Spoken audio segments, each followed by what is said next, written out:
My name is Sienna Carter, and I was 29 years old when my mother decided that throwing me out of her house was not enough.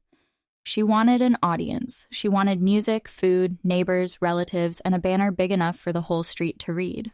When I pulled into the driveway that Saturday afternoon to pick up the last box of my belongings, the first thing I saw was a huge vinyl banner hanging over the garage. "Goodbye, freeloader. Don't come back." For a few seconds, I just sat in my car with both hands on the steering wheel. There was smoke from the grill drifting across the yard. Country music was playing from a cheap speaker near the patio. Red and white party flags were tied across the fence like this was a celebration. And then I heard laughter. My Uncle Rob was standing near the cooler with a beer in his hand, already loud enough for the whole neighborhood to hear. "Well, look who came back for her junk," he shouted. Someone laughed. Then my younger brother, Tate, picked up a hot dog and threw it at the side of my car. It hit the door, slid down slowly, and left a greasy mark on the paint. "There's your last free meal," Tate yelled. More laughter. Even the kids from next door laughed because children quickly learn what cruelty is allowed when adults approve it. I stepped out of the car. My mother, Dana, turned from the grill with tongs in her hand. She looked perfect, like always. White shorts, gold earrings, neat hair, sunglasses resting on her head like a crown. She smiled at me, not kindly, proudly, like she had finally won. "Look who finally came to collect her things," she called.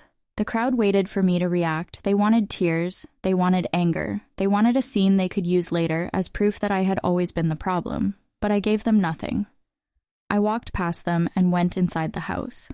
The kitchen still smelled like the lemon sea. Leaner I had bought last month because my mother liked the expensive kind but always said money was tight. I walked to the mudroom where my last box sat on the bench. On top of it was a plastic grocery bag with a note written in thick black marker, "Starter kit." Inside were instant noodles, dryer sheets, a half-used bottle of dish soap, and a printed list of cheap apartment complexes. That was what hurt most. Not only the cruelty, the effort. They had planned this.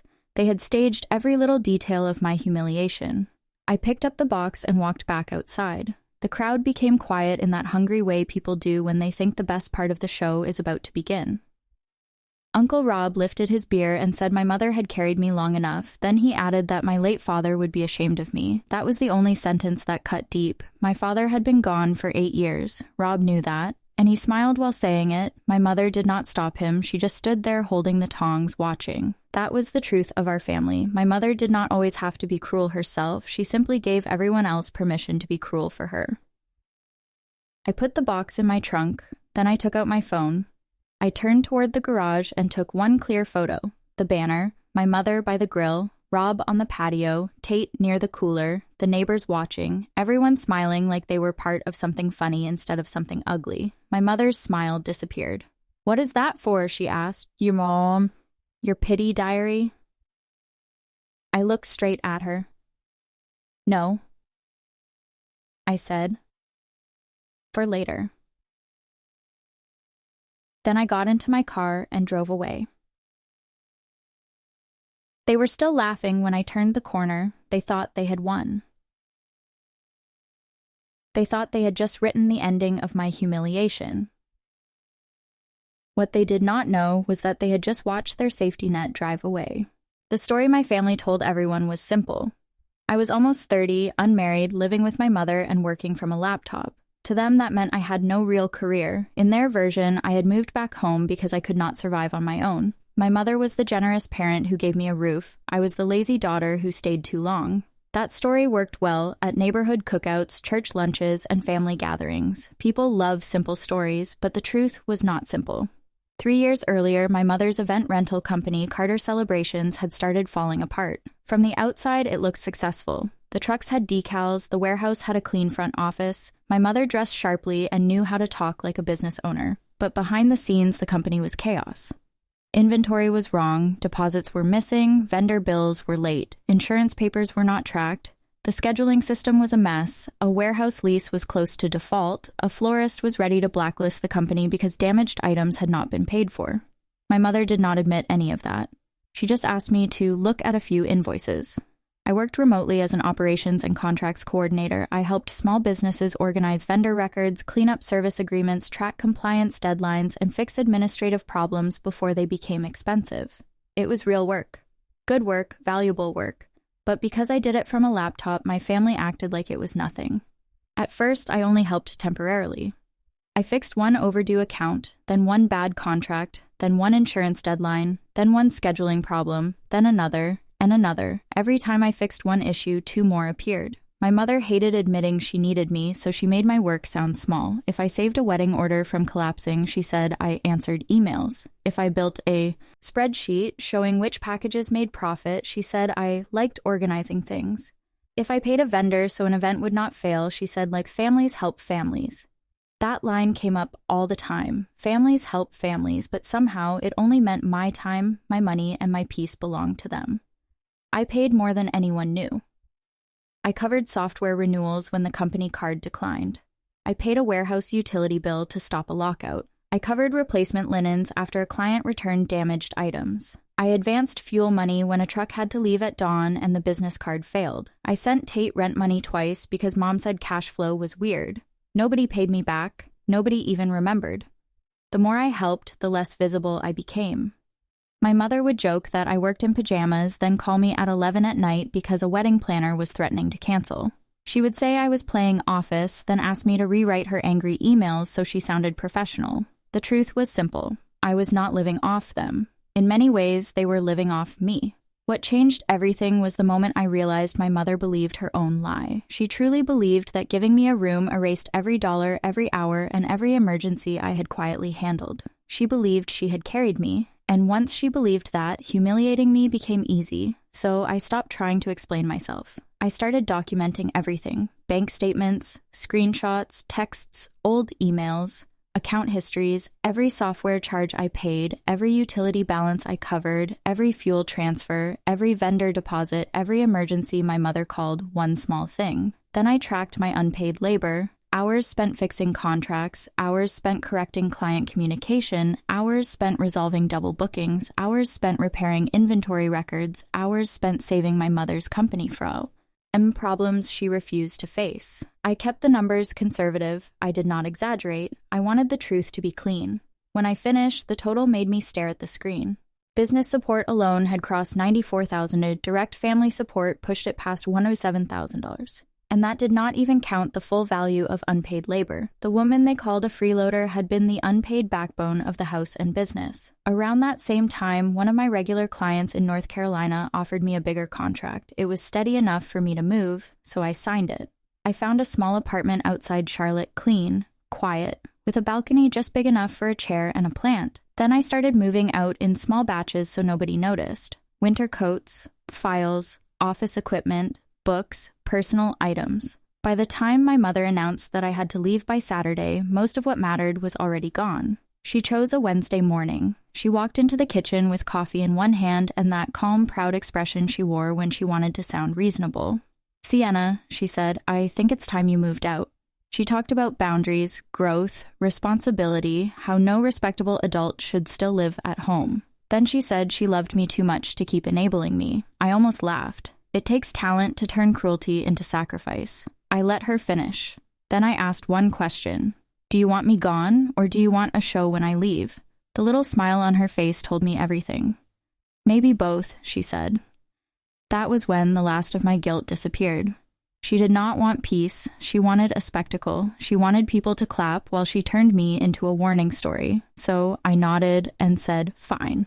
By Friday evening, I finished the quiet work. I removed my card from every backup billing account connected to the company. I disconnected my login from the scheduling platform. I stopped correcting my mother's emails before vendors saw them. I stopped fixing the files she left unfinished. I did not sabotage anything. I simply stopped preventing Sitya.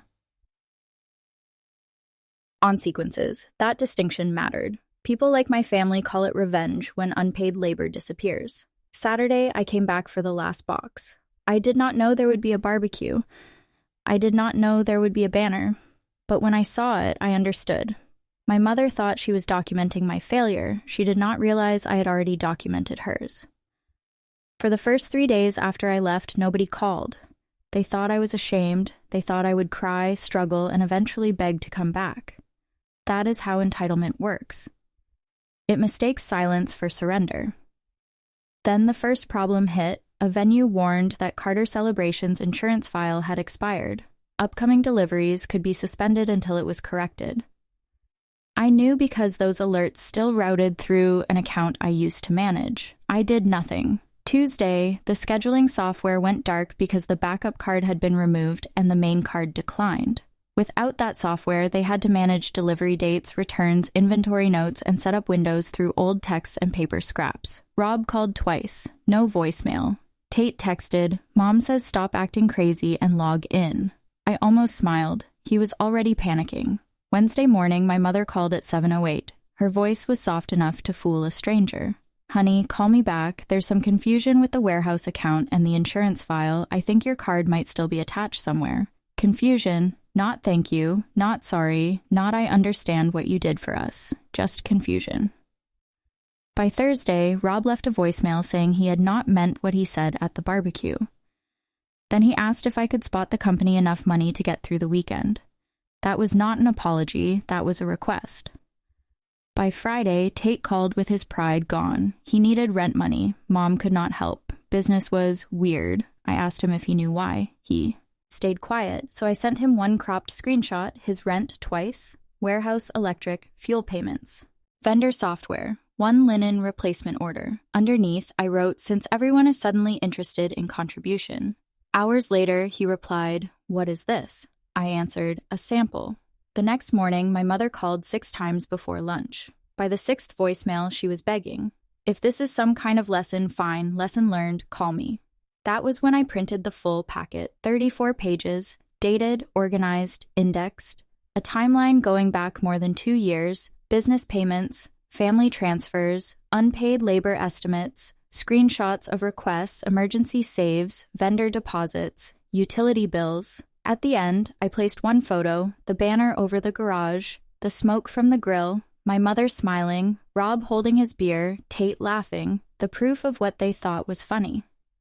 I printed 2 copies, one for them, one for me. Then my grandmother Elise left me a voicemail saying bitterness would poison my spirit. She said my mother had spoken harshly, but she was under pressure. She said counting money after giving it was ugly. I called her back. "You're right," I said. "Generosity does not keep score, accounting does." She did not like that. An hour later, Tate texted, "Talk now." I replied, "Monday, noon, public place." My mother answered immediately, "Home." Of course she wanted home. Private spaces gave her power. I typed back, "No, you wanted an audience when I left. You can have one when you ask why." We met Monday at a diner near the interstate. My mother arrived early. Rob came with her because men like him rarely believe a woman is serious until another man is there to witness it. Neither of them ordered food. I sat across from them, placed the packet on the table, and slid it forward. My mother frowned. "What is this?" "The difference between your story and mine," I said. She opened it with confidence. That confidence disappeared when she saw this. Somehow, Rob leaned over, read the first page, and went pale. Everything was there. Dates, amounts, bank references, software invoices, utility payments, vendor deposits, texts asking for help, notes on insurance issues, details on bookings I had saved, even conservative estimates of unpaid labor. My mother flipped through the pages too fast. "These numbers are inflated," she said. "Which part?" I asked. She pointed to a software charge. "That was for the business." "Yes," I said, "like your business." She pointed to fuel transfers. "Those were temporary." 3 times in 3 months, I said. She pointed to the labor estimate. "That is subjective." "Conservative," I said. "If I billed at market rate, it would be much higher." Rob stopped talking. My mother tried the argument I expected. "Families help each other. That does not make this a debt." I looked at her and said, "Interesting. When I lived in your house, you called it freeloading, but when you lived off my money and labor, you called it family." Her mouth tightened. Then she lowered her voice. "Do not do this here." "With witnesses, I asked. Rob tried to apologize. Sienna, I was drunk at the barbecue. I didn't mean all that. I looked at him. You didn't apologize when you sobered up. You apologized when the accounts started failing. He went quiet. Then my mother said, even if you helped more than we knew, you were still living in my house at 29. There it was. The roof as an excuse for everything. I answered calmly. If I had paid rent to a stranger and kept my money away from your company, you would have lost that warehouse a long time ago. If I had billed you for what I fixed, you would not still be operating. The only reason you got to call me a freeloader is because I loved you quietly. That sentence hit harder than the money. I could see it in her face, not guilt, recognition. Then she reached the last page, the photo, the banner, the crowd, her own smile. Her posture changed immediately. You took this for leverage. No, I said. I took it because I knew you would lie about how bad it was. Rob rubbed his face. What do you want? That was the question they kept asking because it never occurred to them that I might not want anything anymore. Nothing, I said. I am not here to negotiate. I am here so you cannot pretend later that you had no idea what I was carrying. My mother stared at me. Then she asked the real question. How much of this can you turn back on? Not are you okay, not I am sorry, not how did we hurt you. Operations. She wanted to know how quickly the systems could be revived. I answered honestly. The warehouse can stay on if you pay today. The truck insurance will cost more because the lapse already triggered penalties. The venue account might reopen if they trust you, but at least 2 planners are reconsidering because nobody's there to rewrite your emails into something professional. That hurt her more than the money. My mother cared most about image. Then she tried softness. She said life had been hard since my father died. She said she had carried too much. She said we did not need to sit in a diner like enemies. A younger version of me might have softened, but this version had receipts. We are sitting here like enemies, I said, because you threw a party when you thought you no longer needed me. The softness left her face. Then she brought up Tate, Grandma, Rob, the employees, the business, the house, all the people I was supposed to feel responsible for. Instead, I placed a second envelope on the table. Inside were names and numbers, 2 accountants, a small business attorney, a bookkeeping service, an insurance broker, a utility assistance program. My mother frowned. What is this? Resources, I said. That is all I am offering. I stood up. My mother made one last attempt. If you walk out now, do not expect to come back when things turn around. I picked up my keys. The only reason things ever turned around in that family was because I was standing behind you holding the weight. Then I left. I thought that meeting would be the end. It was not. It was the beginning of their collapse. My mother emailed a week later with the subject line, Transitional Support Proposal. She offered me a 90-day contractor arrangement to stabilize operations. Payment could be discussed later once cash flow improved. At the end, she wrote that it could help us rebuild trust.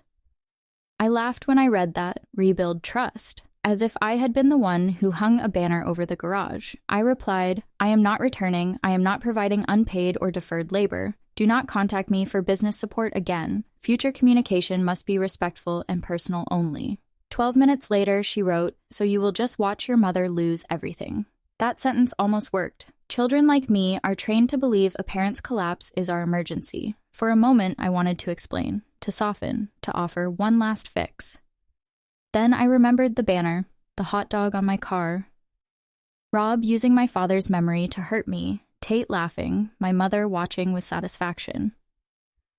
I wrote back, you are not losing everything because I left. You are losing everything because you built a life that only worked while someone you humiliated kept carrying it. She did not reply, but the fallout continued. Tate showed up at my apartment in North Carolina 2 days later. He looked exhausted and smaller than I remembered. At first, he talked in circles. Mom was stressed. Rob was making things worse. Grandma said the house felt cursed. I let him talk until he ran out of excuses. Then he finally said, I was awful to you. No drama, no self-pity, just the truth. He admitted he knew I helped more than anyone said. He admitted mocking me kept attention off him. When I was in the house, I absorbed most of Mom's anger. Once I left, she turned it on everyone else. That was the family system. Remove the target and the poison spreads. I asked if he ever believed I was freeloading. He looked down. No, he said, I just thought it was easier to pretend. Cowardly, honest, human. I let him stay one night on the couch. The next day, he left for a job interview and texted me later. Thank you. It was the first time in years he thanked me without asking for something after. My mother kept losing ground. The warehouse account had to be renegotiated. One truck was sidelined after the insurance lapse. A major planner reduced bookings after 2 setup errors and one rude email my mother sent without me fixing it first. One employee quit after being blamed for inventory mistakes nobody had tracked properly. The company did not close overnight, but the illusion did. People finally started seeing how much of my mother's control depended on someone else cleaning behind her. Meanwhile, North Carolina suited me. 1 contract became 2, referrals turned into a waiting list. I formed my own LLC, I rewrote my service rules, deposits up front, clear boundaries, no midnight rescues, no unpaid labor, no emergency fixes without signed terms. It turned out that when people respected my work, my skills became even more valuable. 6 months later, I rented a better apartment. I bought a used Subaru in cash. I put herbs on the balcony. For the first time in years, my life felt quiet in a way that did not scare me. Months later, my mother called from an unknown number. The first thing she said was, "I'm not calling about money." That told me she knew exactly what I expected. She said she had found one of my father's old recipe cards and thought I might want it. That was the first thing she had offered me in years that was not tied to a demand. I told her she could mail it. There was a long silence, then she asked, Ed quietly, "Do you really think I was that cruel?" I could have said many things. I could have mentioned the years of insults, the minimization, the public humiliation. Instead, I said one sentence. "You hung it over the garage, Mom." She exhaled like someone finally seeing herself without flattering light. The recipe card arrived 4 days later. My father's handwriting leaned across an old index card, a chili recipe. At the bottom, he had written, "Less salt if Dana is in one of her moods." I laughed so suddenly that I cried. Then I framed the card and placed it on my shelf. People sometimes ask if I regret not helping one last time. I do not. That question assumes the most moral person is always the one who sacrifices again. I no longer believe that. If someone calls you family only when they need your labor, money, or silence, they are not protecting a relationship. They are protecting a system. If a whole backyard can laugh while you are humiliated, then panic when your support disappears. The panic tells the truth. I was never the freeloader. I was the unpaid operations manager. The hidden payroll, the midnight fix, the quiet reason the lights stayed on. My mother's biggest mistake was not throwing that barbecue. It was believing the daughter she humiliated would still return when the bills came due. I still have the photo from the driveway, the banner over the garage, the smoke from the grill, my mother in white shorts, Rob on the patio, Tate laughing, all of them certain they were documenting my humiliation. What they actually captured was the final second before the person holding up their fragile world got in her car and drove away. So no, I do not regret leaving. I regret staying long enough to confuse being useful with being loved. I regret every time I softened their cruelty into stress, every time I called neglect exhaustion, every time I let shelter err. Ace debt in my own mind, but I will never regret the photo, the silence, the packet, the distance, or the day they begged 2 weeks later. By then, it was already too late.